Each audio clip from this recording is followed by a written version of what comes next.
Alice Standish had always had a taste for the unexplained, which was why she couldn't pass up the opportunity when her job as a freelance nature photographer took her to the remote village of Ebon Hollow.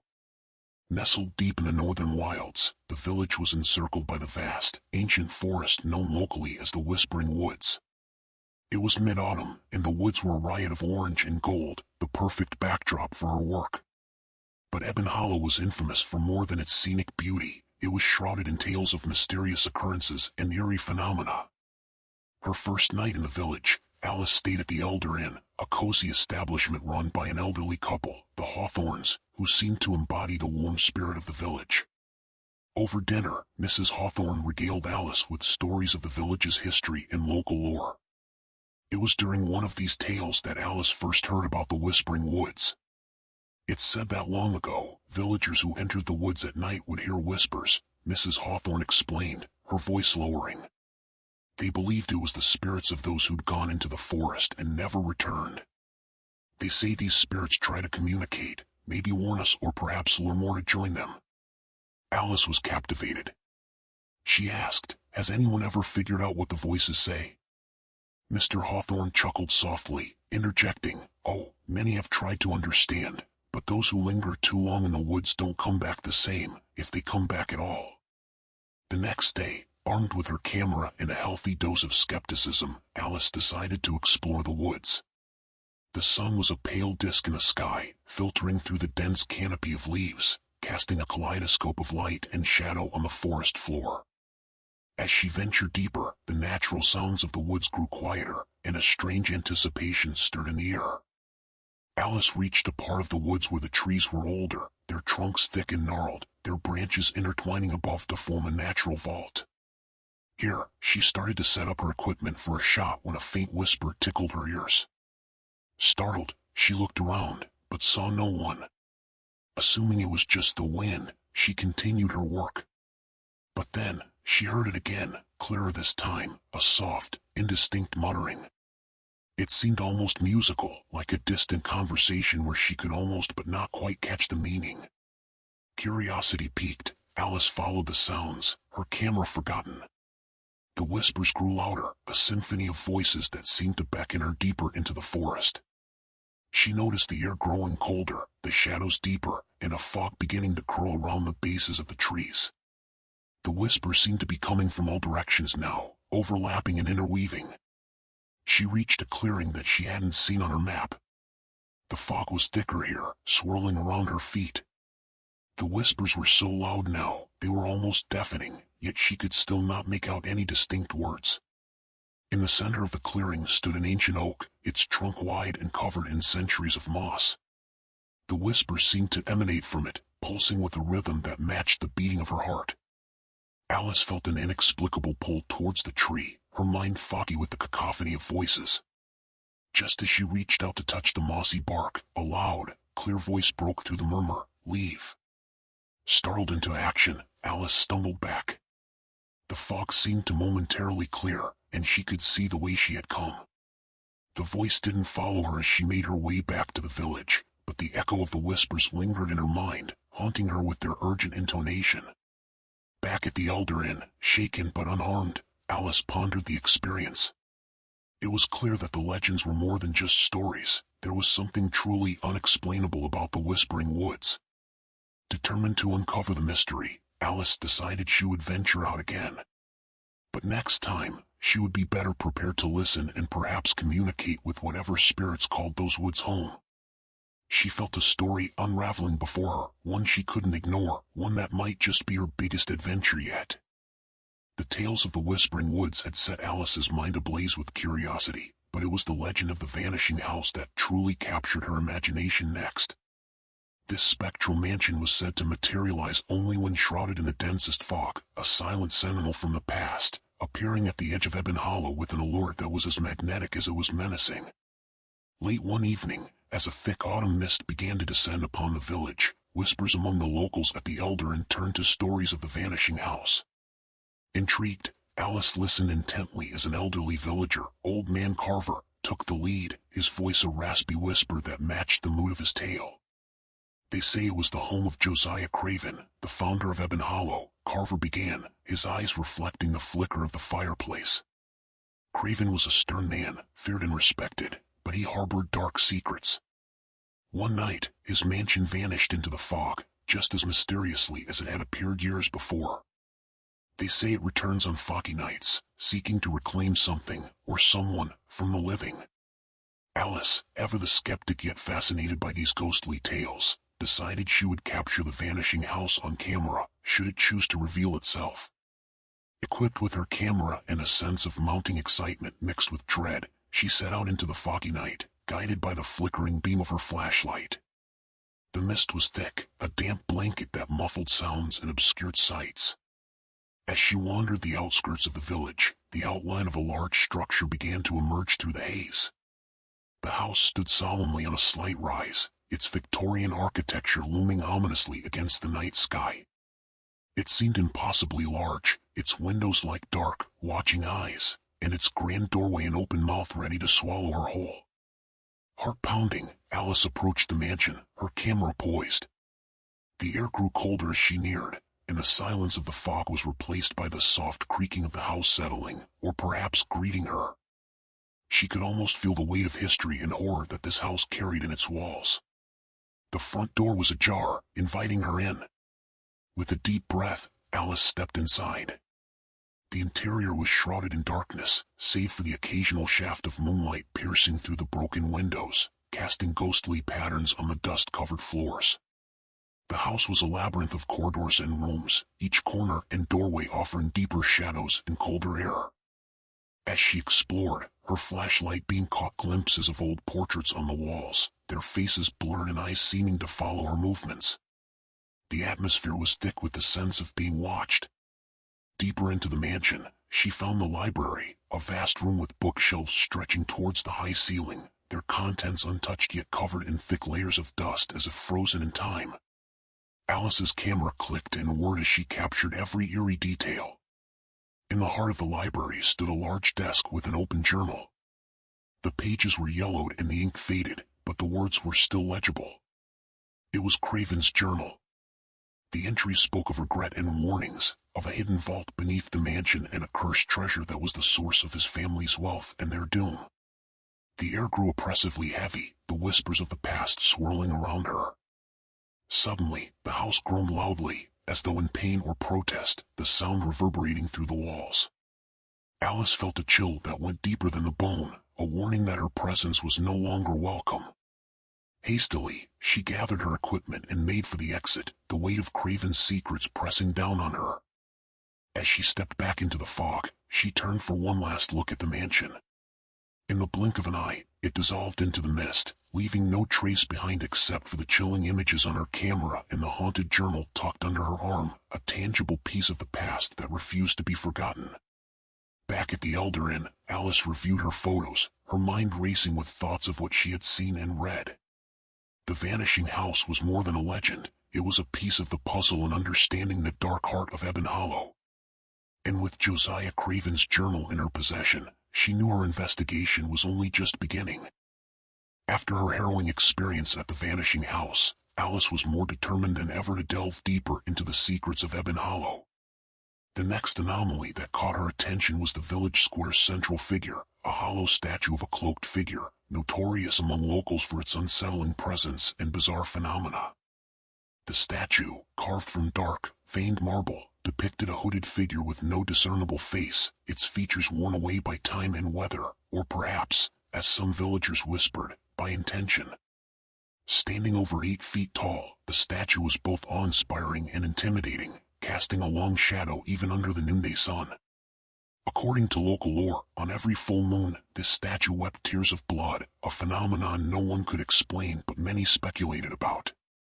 Armed with her camera and a notebook, Alice visited the statue during the day. She wanted to examine it closely without the eerie atmosphere of the night. Up close, the craftsmanship was impressive, with intricate details that suggested the cloak was blowing in an unfelt wind, and the hollow where the face should be seemed almost to pulsate with a dark energy. As she was setting up her camera, Mr. Winter, the village historian, approached her. A man in his late 70s, he was a walking archive of Ebon Hollow's history and mysteries. Fascinated by our weeping statue, are you? He asked, his voice tinged with a mix of pride and caution. Yes, I am. It's quite the local attraction. Do you know why it weeps blood? Alice replied, eager to learn more. Many theories abound, Mr. Winter began, settling onto a nearby bench. Some say it's a curse placed by a scorned witch, others believe the statue is mourning its own existence, forever trapped in stone. But I have a theory that it's not the statue itself, but what it guards. What do you mean? Alice asked, intrigued.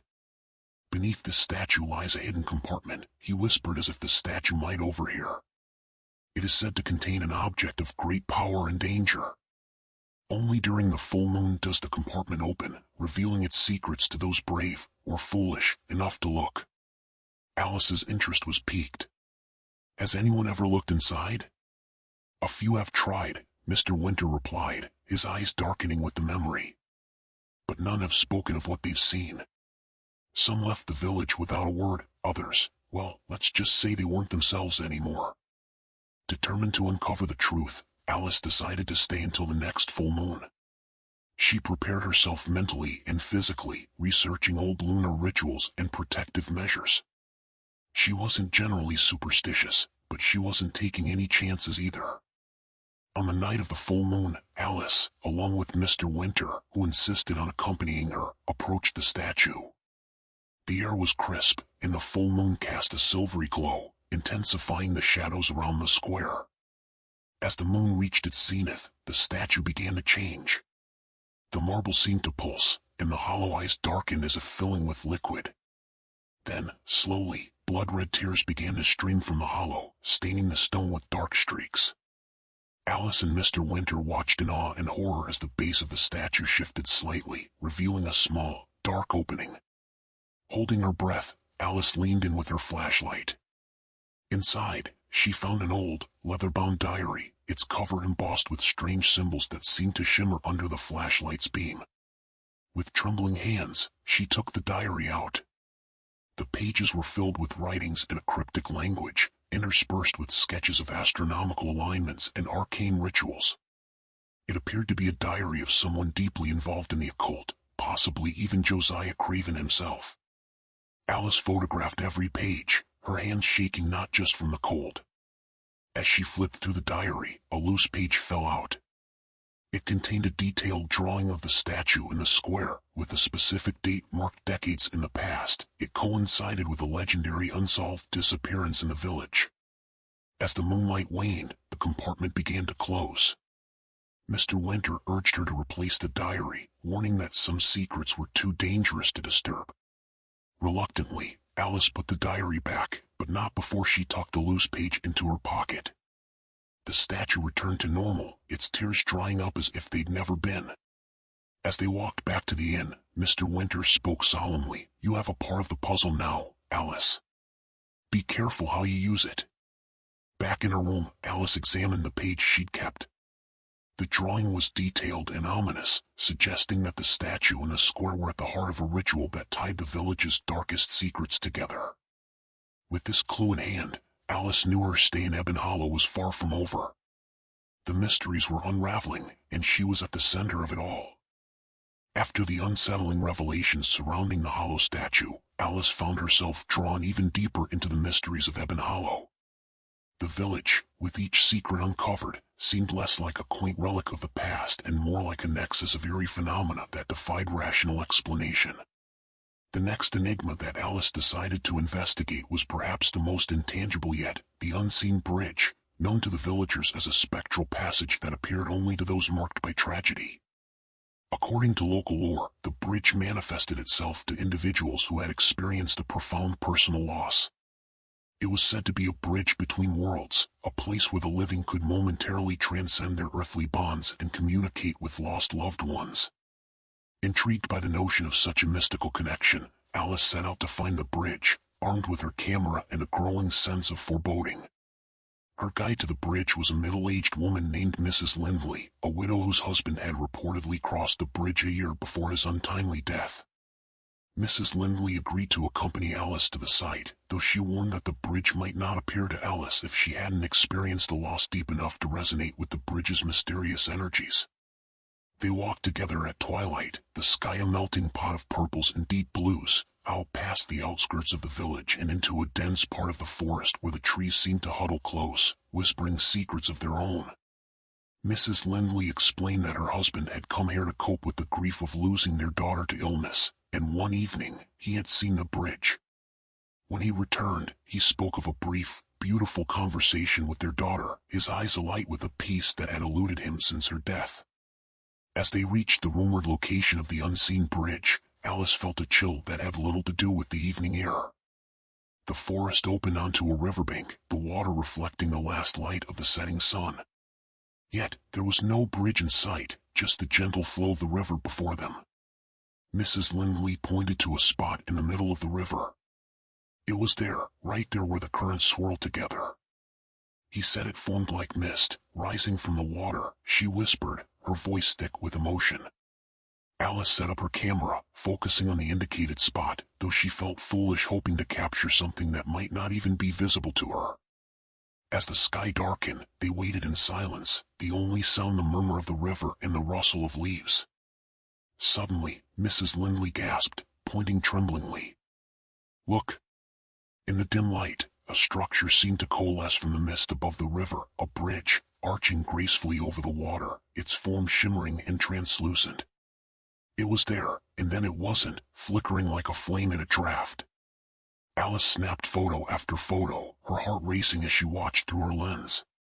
The bridge was more beautiful than she had imagined, ethereal and delicate, as if woven from moonlight and shadow. Mrs. Lindley was crying softly beside her, her tears glistening in the half-light. Feeling an overwhelming impulse, Alice stepped toward the bridge. As she approached, the air around her grew colder, and the light seemed to bend, wrapping her in a cocoon of silence. She reached out a hand, and to her astonishment, her fingers met the cool, solid surface of the bridge's railing. The moment she touched the bridge, images flashed before her eyes, glimpses of people she had lost, voices she knew whispering words of love and comfort. It was disorienting, overwhelming, and profoundly sad. When Alice withdrew her hand, the visions faded, and the bridge began to dissolve, melting away into the night air as if it had never been. She staggered back, shaken to her core, her mind a whirl of emotions. Mrs. Lindley took her arm, helping her back to the path. "It lets us say goodbye," she murmured, "or hello, just for a moment." As they walked back to the village, Alice was silent, processing what she had experienced. The unseen bridge was more than a legend, it was a poignant reminder of the thin veil between life and death, love and loss. Back at her room, Alice reviewed her photos. Each one captured the bridge at different phases of its brief appearance, a testament to the extraordinary encounter. She knew these images were special, potentially life-changing, but she also felt a deep responsibility to handle them with care. Her exploration of Ebon Hollow's mysteries was becoming more personal, each discovery tugging at the threads of her own life and losses. With a renewed sense of purpose, Alice prepared for the next chapter of her journey, knowing that each step brought her closer to understanding the profound truths hidden in the heart of Ebon Hollow. The unseen bridge had been a profound experience for Alice, but Ebon Hollow held yet more secrets for her to uncover. Next on her list was the cursed well, situated in the center of the village. The old stone well was infamous among locals for a haunting phenomenon. If a stone was cast into its depths at midnight, it was said to elicit screams from the darkness below. As a rational person, Alice had her doubts about these claims, but the consistent stories from the villagers piqued her curiosity. Each account was accompanied by a palpable sense of fear and urgency, suggesting that whatever truth the well concealed, it was deeply intertwined with the village's dark past. Armed with her recording equipment and a determined spirit, Alice approached the well under the cloak of night. The village square was deserted, the only light provided by the dim glow of street lamps, their light barely reaching the black opening of the well. As she set up her cameras and audio equipment, the wind seemed to whisper through the square, carrying with it a chill that went beyond the cold night air. Midnight approached, and with it an oppressive silence. Alice took a small stone and tossed it into the well. The stone's descent was marked by a hollow echo that seemed to spiral endlessly into the abyss before meeting the water with a muted splash. She held her breath, waiting. Seconds passed, and then, a scream, a distant, tortured sound that seemed to come from the very bowels of the earth, filled the night. Alice jumped back, her heart racing, the scream echoing in her ears. Shaken but driven by a need to understand, she replayed the recording. The scream was there, unmistakable and chilling. With renewed resolve, Alice decided to explore the well's history further, hoping to uncover the source of these cries. The next day, she visited the village archives, a small, musty room at the back of the local library where old records and manuscripts were stored. With the help of the librarian, Mrs. Endley, she pored over historical documents and old maps, tracing the well's origins back to the village's founding. The well had been built on the site of an older structure, a fact mentioned almost as a footnote in a tattered journal from the 1700s. The journal belonged to a man named Edmund Crowley, a name that Alice recognized from the stories Mr. Winter had shared with her. Crowley had been a prominent figure in the village, known for his dabbling in alchemy and the occult. Further reading revealed disturbing entries. Crowley wrote of a ritual intended to bring prosperity to the village, which had gone terribly wrong. The ritual had involved a sacrifice, one that required a vessel of purity. The text grew increasingly erratic, with Crowley eventually confessing to using his own daughter in the ritual, believing her innocence would appease whatever forces he sought to conjure. Alice felt a chill run down her spine as she connected the dots. The screams from the well, the ritual site, were likely the echoes of that tormented soul, cursed to relive her final moments over and over. Determined to put an end to this, Alice consulted with Mr. Winter and devised a plan. They would perform a cleansing ritual, one Mr. Winter described from an old tome, meant to appease restless spirits and release them from their earthly bindings. Under the next full moon, Alice and Mr. Winter gathered at the well with herbs and ancient symbols, prepared to face whatever might arise. They recited the old incantations, the air around them growing colder, the well's darkness seeming to pulsate with unseen energy. As the ritual reached its climax, the scream was heard once again, louder and more agonized than before. Then, a silence fell, profound and complete. A light mist began to rise from the well, forming into the shape of a young girl who looked at Alice and Mr. Winter with sad eyes before dissipating into the night air. The well remained silent after that night. No more screams disturbed the village square at midnight. Alice documented everything, her reports mingling skepticism with a newfound respect for the unexplainable phenomena of Ebon Hollow. The cleansing of the cursed well seemed to have brought some peace to the village, but Alice knew there were more secrets buried in the shadowy corners of Ebon Hollow. With each mystery she unraveled, the deeper the darkness seemed to grow, and the more determined she became to bring light to every hidden corner. After the unsettling events surrounding the cursed well, Alice's exploration of Ebon Hollow's mysteries took a darker turn, yet her determination to unearth the village's hidden truths only grew stronger. The next phenomenon on her list was perhaps the most bizarre and anticipated event in the village, the Shadow Festival. Held once a year during the autumn equinox, this unique festival was where the shadows of villagers were said to come to life, revealing hidden truths and unspoken secrets. The festival, a tradition dating back centuries, was both a celebration and a day of reckoning for the villagers. It was said that during the festival, as the equinox balanced day and night, the shadows would not only mimic their owners but also act out their deepest fears, desires, and secrets.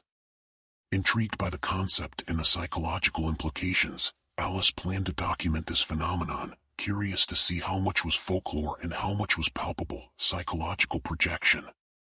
As the day of the festival approached, the entire village buzzed with a mix of excitement and anxiety. Alice noticed a change in the villagers' demeanor. Some seemed wary and tense, while others appeared almost exuberant, as if they were awaiting liberation from their hidden burdens. The festival began at sunset. The village square, usually quiet and subdued, transformed into a spectacle of light and shadow. Lanterns hung from every post and rafter, casting intricate patterns on the cobblestones, while bonfires blazed at strategic points, their flames casting long, flickering shadows. Alice, equipped with her camera and notebook, observed as villagers passed by the fires. The effect was mesmerizing. The shadows appeared elongated and distorted, sometimes moving independently of their owners. One shadow mimicked laughing while its owner's expression remained stoic. Another shadow seemed to embrace someone nearby, though its owner stood alone, arms rigidly at his sides. The phenomenon was eerie and fascinating. Alice moved through the crowd, documenting each instance, her mind racing to correlate the behavior of the shadows with the visible reactions of their owners. Some villagers avoided the fires, skirting the edges of the square, their eyes darting nervously. Others seemed to embrace the experience, standing deliberately near the bonfires, watching their shadows play out scenes from their hidden inner lives. At the heart of the square stood an old, gnarled tree, its branches bare and silhouetted against the twilight sky.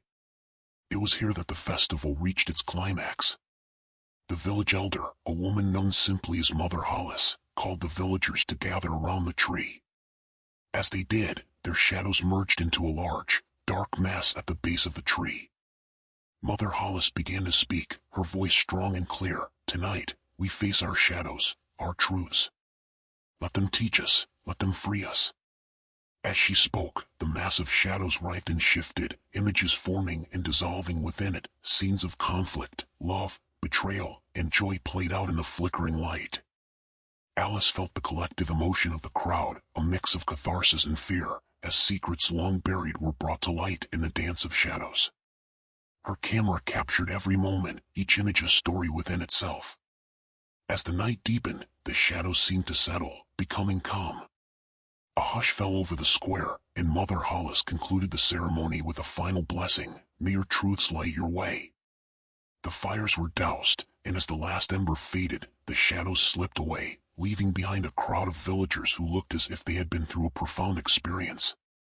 Alice spent the rest of the night speaking with the villagers, many of whom expressed feelings of relief and renewal. The Shadow Festival was not just a supernatural phenomenon, it was a communal psychological unburdening, a ritual that allowed the villagers to confront and accept their hidden selves. Back at the inn, Alice reviewed her photos and notes, her mind reeling from what she had witnessed. The Shadow Festival had provided not only a wealth of material for her project but also a deeper understanding of how closely intertwined fear, truth, and tradition were in Ebon Hollow. Each photo told a story of confrontation and acceptance, each note a reminder that sometimes the darkest shadows are cast by the most human of lights. With this new understanding, Alice prepared for her final investigations in Ebon Hollow, each mystery bringing her closer to the core of the village's enigmatic heart. After witnessing the profound and unsettling events of the Shadow Festival, Alice Standish knew that her journey through Ebon Hollow's mysteries was culminating in something extraordinary. Each secret revealed and each legend confirmed had woven a complex tapestry of history, horror, and humanity. Now, it was time for Alice to confront the final piece of the puzzle, one that promised to tie together all the eerie threads she had been following. As autumn deepened, the air grew chillier, and the leaves turned from gold to the deep, rusty hues of decay. It was during this change that Alice discovered an ancient map hidden within the pages of Josiah Craven's journal, the same journal she had retrieved from beneath the weeping statue. This map detailed a network of underground passages that converged beneath the village square, at a spot marked with an ominous symbol that Alice recognized from the rituals described in the journal. Determined to unearth the truth, Alice shared her findings with Mr. Winter, who agreed that this could be the source of the village's strange phenomena. They planned an expedition into the underground, equipped with torches, cameras, and an unspoken apprehension about what they might find. The entrance to the passages was hidden in the cellar of the old mill at the village's edge, long abandoned and shrouded in spiderwebs and dust. As they descended the old wooden steps, the air grew damp and cold, the only sound their footsteps and the distant drip of water echoing through the darkness. The passages were narrow and the walls rough-hewn, bearing marks of tools that had chipped away at the earth centuries ago. As they moved deeper, strange symbols became apparent on the walls, symbols that matched those in Craven's journal, glowing faintly with an eerie luminescence. Alice documented each symbol, her camera's flash casting stark shadows that seemed to flicker and move in the corners of her eyes. As they reached the convergence point marked on the map, they found a chamber, its center dominated by a stone altar stained with dark, dried fluid that Alice did not need to guess the nature of. Here, the air was thick with the scents of old, dark rituals, the walls adorned with more symbols and half-faded murals depicting scenes of sacrifices and celestial alignments. It was clear this place had been used for the dark arts, tapping into powers that Craven and his followers could not have fully understood. As they examined the chamber, a low hum began to fill the air, a vibration that seemed to emanate from the walls themselves. Alice and Mr. Winter exchanged a look of alarm. The chamber was reacting to their presence, awakened from its long slumber. Remembering the rituals from Craven's journal, Alice suggested they perform a containment ritual, using the symbols on the walls as a guide. They carefully replicated the symbols with chalk and salt, creating a barrier around the altar. As they completed the circle, the humming ceased abruptly, and for a moment, there was complete silence. Then, a voice, deep and resonant, echoed through the chamber. It spoke in an ancient dialect, but the intent was clear, a warning to leave the secrets buried. But Alice, driven by a desire to know and to protect the village from further harm, stood her ground. "We acknowledge your power, but we will not be deterred," she declared, her voice steady.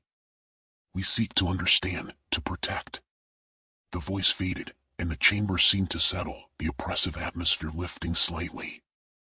Mr. Winter and Alice completed the containment ritual by sealing the chamber, ensuring that whatever powers were awakened here could no longer reach the surface. Exhausted but relieved, they made their way back to the surface. The village seemed quieter, the air lighter, as if a weight had been lifted. Alice knew that the secrets of Ebon Hollow were deep and dark, but she also knew that understanding these secrets was crucial to the village's safety and to her own sense of closure. In the weeks that followed, Alice compiled her findings into a comprehensive report, detailing the legends, the investigations, and the rituals. She presented her work to the villagers at a town meeting, explaining everything she had learned and how it was tied to the safety and history of Ebon Hollow.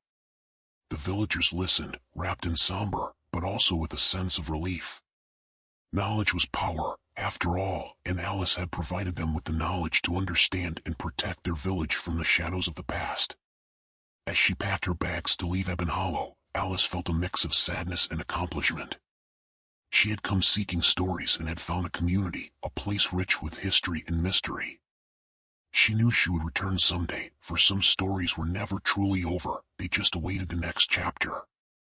Thus, Alice's journey through the mysteries of Ebon Hollow came to an end, but the village's stories would linger on, whispered in the shadows and archived in the pages of history, forever a part of the lore that shaped it.